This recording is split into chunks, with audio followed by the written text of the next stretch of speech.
Hello and welcome back to the UPSC Club.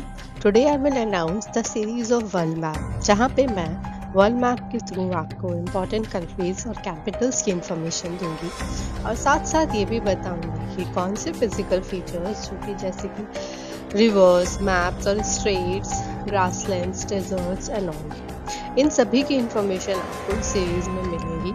और साथ ही साथ at the end of the series मैं PYQs भी कराऊंगी जो UPPCS, UPSC या फिर किसी और स्टेट PCS से रिलेटेड होंगे।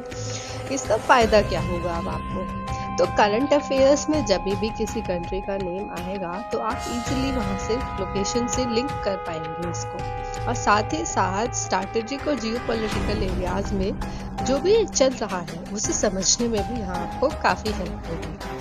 तो जल्दी से जाइए और वर्ल्ड मैप की सीरीज को पूरा देख लीजिए। टिल देन आप ये कर सकते हैं कि क्वेश्चंस को आप रिलेट कर सकते हैं पढ़ते पढ़ते, एंड साथ ही आप मार्क कर सकते हैं सभी के सभी इम्पोर्टेंट प्लेसेस देख के। तो उसी में से मैं आपके लिए आज कुछ फैक्ट्स लेके आई हूँ क्वेश्चंस के फॉर्म में और एक छोटे से इंफॉर्मेशन के फॉर्म में। तो सबसे पहला क्वेश्चन है हमारे पास, that what is the capital of Argentina. तो अब जिसको ये पता होगा, ठीक है, तो वो इजीली इसको आंसर कर पाएगा। तो 4 ऑप्शन है हमारे पास जिसमें से सही आंसर क्या है, Buenos Aires. Now what is the capital of USA?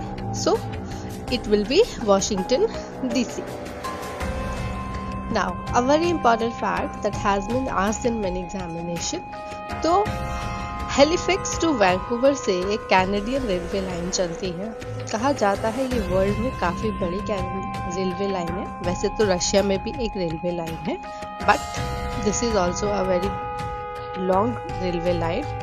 तो अब आपको इसका लोकेशन याद रखना है, कहाँ से कहाँ तक चलती है ये। हेलिफैक्स जो कि आपका ईस्टर्न पार्ट में पड़ता है कनाडा के, और वैंकूवर तक जो कि वेस्टर्न पार्ट में पड़ता है। मॉन्ट्रियल और ओटावा जैसी सिटी को भी कवर करती है। तो ऐसी ही और इन्फॉर्मेशन को जानने के लिए आप देखते रहें वर्ल्ड मैप की सीरीज द UPSC क्लब पे।